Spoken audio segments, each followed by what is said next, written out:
Welcome to the second OTT Red Spotlight podcast here live at IBC 2024 on the Bedrock streaming booth. We're going to be discussing sustainability in media in this podcast, and we've got some individuals that have been exposed to exactly what that means. And for me, that definitely means an education. And for you, hopefully what it will mean is that you get to appreciate a much richer texture when it comes to exactly what this means, not just now, but in the future, and how important this topic is. So, Gijs, Thomas, welcome to the OTT Red Spotlight podcast. Thank you very much. Thank you. I'm looking forward to this conversation, guys. As I had said, openly and admittedly, I'm vulnerable when it comes to this topic. And if I'm totally honest, I think a lot of people are, because we all recognise now the word sustainability, why it's important, and the fact that it's becoming ever present when it comes to not just what we should do in our personal lives, but to businesses. So when your business is a broadcasting or streaming business, it's where your subject matter expertise comes in. Why don't you start by telling us what you do? You know, what do you do on a daily basis that qualifies you to have this conversation, to be at this table? Guys? Yeah, so I'm working as project manager on sustainability within RTL Netherlands. And I'm also a Scrum Master within a team that's working on video distribution. So that really connects well towards the tech part of the streaming ecosystem that we have. And I'm working on basically developing the strategies we have in the sustainability field, making sure all our projects are lined up, executed, and aiming towards our strategy towards becoming a more sustainable company in the general sense. So very much around the tactical traction associated to the value, not just developing strategies and... Yeah, so it's both developing the strategies but also executing them, leading projects, initiating projects, connecting people. And it's both an internal behavioral change that we're trying to achieve with our colleagues working more on the topic, but there's also a really big influential part within our audiences and our customers, where we see a really big responsibility for ourselves to play in nudging people towards more sustainable behaviors, and not only sustainability but also in the diversity and inclusion discussion. So there's a big role for media companies to play there in making sure that people have all the knowledge to make the right decisions. I want to get more into that as well, Gijs, Sure. because I notice, working in the human capital dimension of the sector, that the things you've just mentioned go hand in hand with each other, and that they are becoming more and more important when it comes to being an attractive employer. High quality, high potential individuals do qualify organisations as an organisation that they want to work with or not, with these things as some of the metrics nowadays. So thanks, Gijs. Thomas, tell us what you do. So Thomas Zontag, I'm the purchasing manager for Bedrock. So basically all day long I'm negotiating contracts and also trying to strike deals at least with our suppliers or prospects.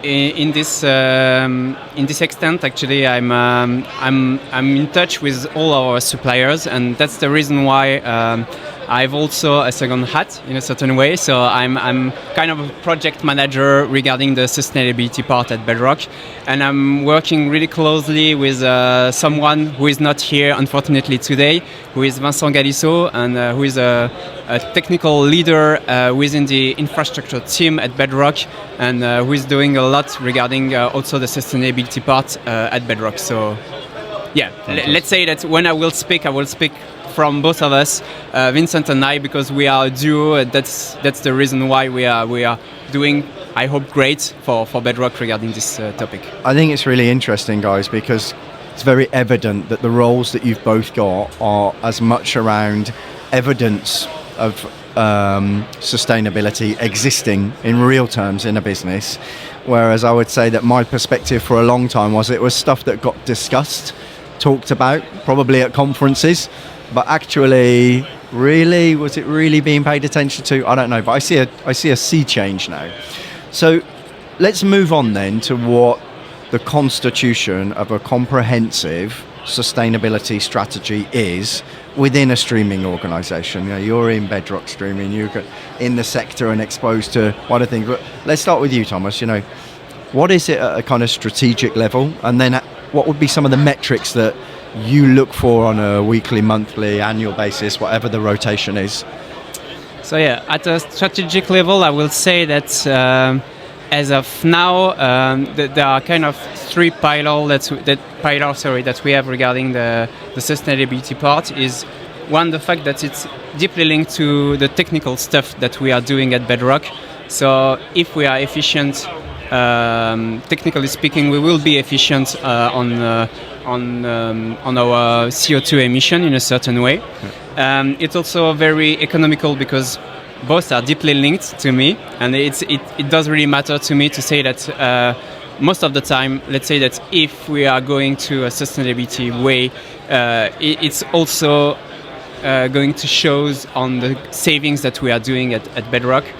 And the third one is also regarding the employee awareness, because that's something that it's not really talked about. I do think in the community of developers and so on, but they are really sensitive toward this matter of sustainability, and if they are doing in a certain way things the good way, so that we are not wasting too much resources by doing what we are doing. And yeah, that's the third pillar. So I think strategically we've got to keep in mind those three streams, and that's how to build it. And the other thing that we've got to bear in mind, speaking about sustainability, is that it's not only climate change, but it's on three pillars again. The first one will be obviously environmental, so climate change, but also biodiversity, also drinking water, because there are more and more resources involved. So we have to take into account all the resources that we are using. So that's the first one. The second one is obviously on a economical scale. So that's also something that is really linked to it. Is it's not only for one part of the society, but it's you have to include everybody. And obviously, it's also a social problem. So you've got to include everyone. So it's not us only on the streaming part that will solve the matter, but also other companies. And I think we will dig that later, because it's very important to see that we are doing some things, but we will obviously produce some results for some other companies in the world, but we will need also the help of other companies to improve some of our own, let's say, data regarding CO2 emission and so on. Thomas and Gijs, it's really interesting to hear about all of the different dimensions or stakeholders to society and businesses that these things touch on or influence or benefit, or even cost in terms of the amount of focus and effort that's required from those stakeholders. But what are the techniques and methods that we need to be aware of in businesses in order to start to arrest the attention? Storytelling, for example. You start talking about climate, which is one of the three things that you mentioned. Gijs, what's the importance of storytelling when it comes to climate? I think us as broadcaster, we are storytellers in essence. That's our core business. Yeah. We tell stories in our television, in the news we create, in the stories we create on our streaming platforms, and stories last, and that's why people come to our products and watch our content. And everyone, your intro was everyone knows about sustainability, right? We know the climate is changing. But I see very little. Well, I see a lot of movement, but I wish the movement and the change would happen sooner than it is. Yeah. And I think that is because we're telling the stories in the way that it's not engaging to change people's behavior.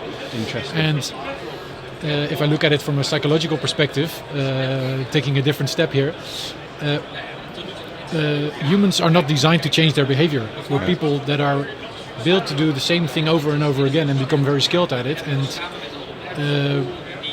habits are really, really strong to break.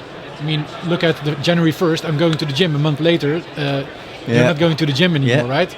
It's really difficult to stick towards changing your behavior. But I think, therefore, the role that we can play in there is even more important, because we can break it down into really small steps. And I can talk a bit later about our strategy, but one of the pillars is creating awareness and using our influence to nudge people towards more sustainable behavior. And we can say really alarmingly, the climate's changing, we all need to do something. And I think the narratives 10 years ago were more, the world is dying, more the apocalyptic stories that we were telling. I think right now it's much more inspirational, so much more practical. So a story about people cleaning up the ocean is much more engaging for people to change their behavior rather than seeing a declining population of turtles. It's really interesting. You know, the composition and the sentiment of a story taps into our psychology. Yeah, for sure. You know, and that's what gives it a residual value, I suppose. That's what you're saying, right? It's how we start to absorb, as part of our own value set, things that we've heard and felt in stories as human beings. That makes so much sense to me. You know, one of the things that interests me as well is that technological change. You know, things like storytelling, understanding human psychology, our emotions, or all of those, that spectrum of things that make us what we are as people, they play out in things like technological change as well, right? The decisions that we make around the technologies and efficiencies that we generate. Within your organisations, do you start to see with the roles that you've got the relationship between those things? Let me reframe the question and where I'm coming from. You know, the technological improvements that we can make will affect a lot of things. One of them, for example, is energy efficiency. Energy efficiency is so important at lots of different levels. Virtualization and cloud, you know, a lot of people talk about that, but the implication of that is data centers. You know, how a data centers run, well, at least you can be more efficient about the data center rather than lots of inefficient things. What's your take on that from a streamers or broadcasters perspective? Well, I think from a technological perspective, we're in luck that I think efficiency gains and less energy use usually goes hand in hand with cost reduction.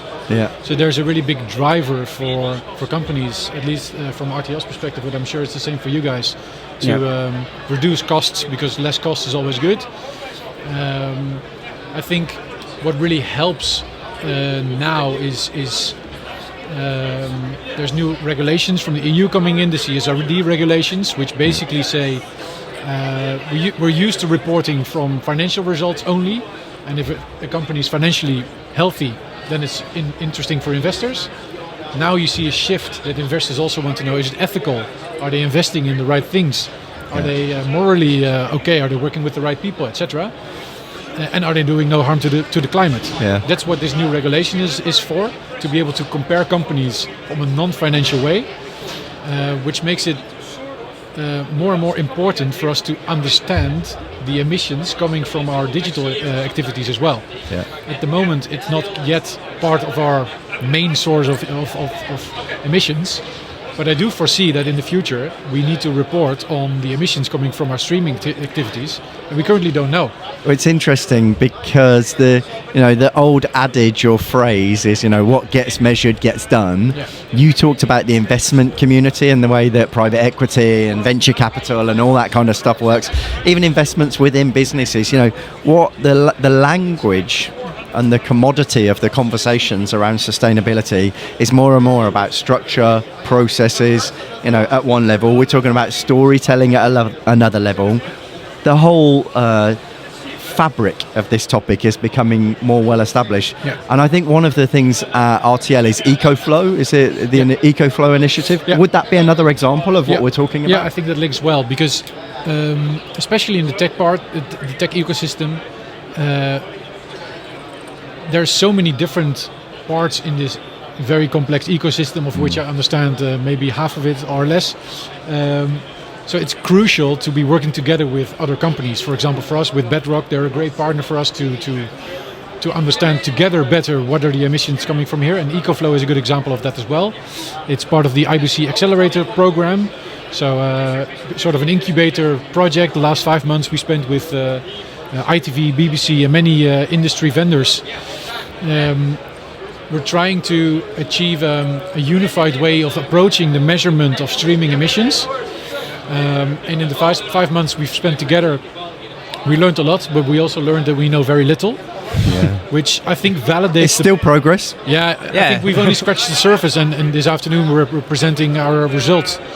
And the results will be we're only scratching the surface. There's so much we don't know, so many uncertainties, so many directions to dive into to try and understand and create a unified approach for, that I think this was a test case. I think it validates spending time and effort on this topic, because there's so much unknowns, and the fact that so many companies have put so many time and effort into this project, I think also shows the importance all the companies find for this topic.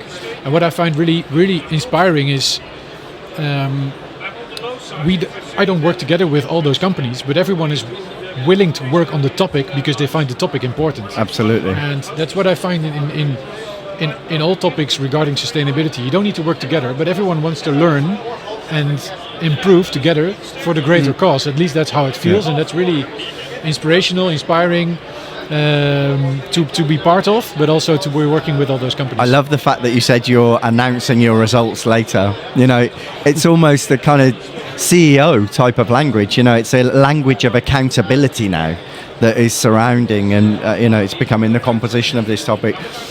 Does it start to measure things like the environmental impact of things like digital advertising? You know, if you were to carve out one topic, environment is one of the things we spoke about, social aspects of another.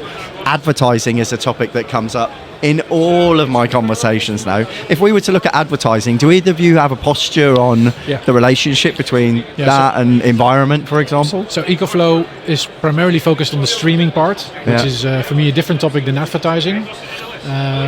But advertising is for RTL and Ad Alliance, our sales house in the Netherlands, becoming more and more important as well. We have more and more advertisers coming to us basically saying, also from a regulation point of view, our media spend is so large that it's mandatory for us to report on it. And they say, if I spend X on advertising with you, what's the emissions related to this media spend with you? Absolutely. Currently, we don't know, which makes sense because nobody knows. That's amazing. That it's actually an upsell. It's a selling point. Yeah, so that also helps for me for putting it on the agenda internally, because I have clients asking me, or partners asking me, hey, we need to know this at some point. Wow. So we did a first POC with a vendor to start understanding the emissions from digital advertising. We're starting a second one, which is also the linear advertising, both direct sales on online, the other one, not direct sales, programmatic sales. Yeah. Which I expect to be a lot higher in emissions because there's a lot more traffic happening. And that's only the first step, because if we know the emissions and where they're coming from, we know which knobs to turn and how to decrease it. Yeah. That's goes back to Lord Kelvin. If you cannot measure it, you cannot reduce it. Yeah. That's the first step we're taking, but I don't think it's going away. I think it will become increasingly important. I've got a feeling that in a few years you'll look back at that first step with 20 others in the rearview mirror. You remember how we did it this way? And absolutely, it feels like so long ago. You need to do this in order to grow and to learn, and it's the first steps, and very excited to see where it's headed. What's your take on it, Thomas? Yeah, actually, to bounce back on what Gils was saying, it was really important, and that's what kind of started the initiative at Bedrock, because M6 was really challenged by the different advertisers on, the compression rate and everything, dealing with at the end the carbon emission that they were doing by advertising through the OTT platform of M6. And so that's how we started showing some numbers and showing the reality of what we were doing at Bedrock, because it was really important for M6 to be able to show that using Bedrock was better than maybe using an outsourced software, something like that. So that's maybe the financial part. The financial part is the starting point, and then you can go on with other matters. Just like I was thinking also about change management, because that's a way we have to do things also. But it's really, guys, I'm conscious that fortunately for Jonas and the team, the Bedrock stand is getting quite busy, so we might need to just speak up a little bit. But it's all good. I want to ask you something else that's highly relevant to Bedrock.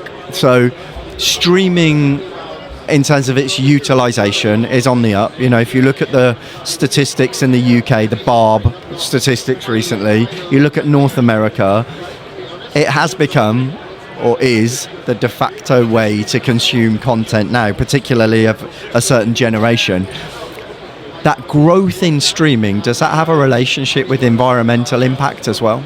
You know, what's the accountability that organizations in the streaming space need to have when it comes to the aggressive growth in streaming and the impact on the environment? I will say that by streaming, you obviously you have some carbon emission, but you are also avoiding some because you are not using linear TV, for example. So your big screen, like the one we've got here, compared to your laptop, actually it's way in terms of let's say not really TCO but total emission of carbon. This screen is way less sustainable than our Mac actually. Wow. So it's really interesting to see that. Yeah, obviously we are emitting more carbon, but also on the other side, we are kind of diminishing another source of carbon emission. So that's really interesting. So I think that we do not have to see OTT as a threat because it will increase carbon emission, but as an opportunity because maybe watching a show on your phone, for example, at M6.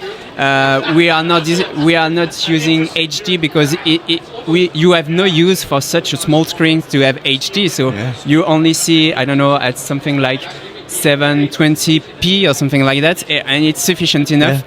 Then in your TV, it's 4K, for example, and so that's an opportunity that we can use over OTT. I never thought of this topic in that way. But it's such a good example, I've heard so often that unless you've got a screen of a certain size and you're a certain distance away, there's absolutely zero point in having 8K. But when you put the environmental lens over the implications of a smaller screen, you're like, yeah, of course. Like, it's so obvious. I actually love the fact that we're able to surface this kind of topic through these kind of things that when you say them to people, they're like, yeah, I get it's the storytelling thing that you were talking about earlier. It makes so much sense. Yeah, and that's what's really tricky about climate change and when you are dealing with the subject is that you have a first thought about the subject, and then when you are looking at the figures and when you are trying to consider everything as a whole, as something global, actually your view is changing. So you've got to be very patient about both your assessment and things you are doing, and because actually it takes some time to really see the truth through figures. So I think you can agree on that. It takes some time, and you will not have the immediate results of what you are doing, and at the end you will really see what really matters. Yeah. So we're talking about where we are now, the fact that we're probably at the thin end of the wedge in this journey that will hopefully last for the rest of time in terms of getting better and better at this. From where we are now, what do you see as the future trends in sustainable streaming practices? Well, answering it more from a broadcaster's perspective, I think choosing partners that are on the same wavelength and want to work together with you on the topic, because it's again crucial to work together. You can't do it alone. Bedrock can't do it alone. RTL can't do it alone. And I think in the future it will trickle down towards companies working together on topics they find more important. I think that's also what the CSRD regulation is for. So at some point you can compare companies more easily on these topics as well. So it will become more easy to choose the right partners if you find the topic important. And I think for us, the way we produce our content will change as well. 10 years ago, it was, or maybe 20 years ago, very little people were thinking about the people that were on the screen, and in the Netherlands it was primarily white people and a lot of male people. Now you see a lot more diverse cast, and it's super normal to have a diverse cast and have the the people we have living in our society represented on our screens, and we find it an important topic. Sustainability is, I think, a few years behind on the topic of diversity for us, but I think in the future, if we will fly to produce content, it's a deliberate choice and not just we happen to go there because we always did it. So a lot of awareness and ownership of the topic of sustainability for our internal content colleagues, but also the production companies producing our content will happen in the coming years, I'm sure of it. It's already happening, we're already thinking about these topics, but I think it will go only further and further, and it will go down to the nitty-gritty details. Right now it's, will we fly there, yes or no? Can we take the train or the car, and can it be an electric car, and can we eat vegetarian food? But in the future it will go to every nitty-gritty detail. The location we're hiring, is it running on green energy? How is their waste management? Where's the food coming from? Is it local food? Is it low impact food, etc.? So I think that will happen in the production of the content, but also in the choosing partners in the tech environment. It makes so much sense. But all of it, again, as we started this conversation, it's about those things manifesting themselves at a tactical, practical level in the business, to the point, I suppose, Gijs, where they won't even be thought about as a list of things. It'll be a natural consideration towards how decisions get made. Final question for you guys. If you extend the point that we've just made around it being a natural selection, what do you see around the environment, around kind of reporting and accounting and industry collaboration on these things? You know, we've got government regulation that's kind of setting the North Star for every business. Can you see a similar, more sector-relevant type of body or federation that actually maybe not imposes, but sets a standard for how the industry needs to act, either regionally or globally? I mean, what do you see? So we are both working with D'Impact. I think D'Impact will set some standard, at least for us. So that's a tool we are using in common. So we have a kind of common expression and common baseline to share. I do think also, for example, in France, we've got the climate fresque. So it's very on an individual part, but it's a workshop. So it's really interesting to work on it. And there is a very digital application to this one. So this is really important, I do think, to have this kind of workshop and kind of global workshop. And at Bedrock, we've done that internally. And what is really interesting by doing that internally is that we know all have the same frame, we are all speaking with the same language. So if we could have that across a group or even across a community or something like that, I do think it will be really important, because we will have the same standard in mind. So we will have the same, because sometimes it's really hard, because it's like speaking, it's like if Gils was speaking Dutch and actually we were trying to, I was speaking French and you were speaking English, but none of us could speak to each other. I speak very well French, right? Yeah. Sorry. I didn't mean so to. You guys would be fine on sustainability. It would be me with the problem. But yeah, so I do think that those kind of workshops are really important, because that's a way to have a common language. So the impact. Yeah, to make it short, the impact as of now is a kind of our common tool and language as of now. But I do think that workshops and things like, because it's very French, I do think the digital collage, which is the digital application of the climate fresque, is very French, but it's trying to be international, or at least to be English speaking thing. So it's really interesting. So again, it makes so much sense. You know, if you're going to weave these things into the fabric of how everybody operates, it's not just about saying this is what you need to achieve. They're more likely to embrace it, actually, if you work through it with them, take everybody on the thought process, the journey, what a workshop would impart. Gijs, final comments? I wanted to go back to your question about any let's say voluntary industry initiatives. There's two in the Netherlands that are happening currently. One is about the advertising business.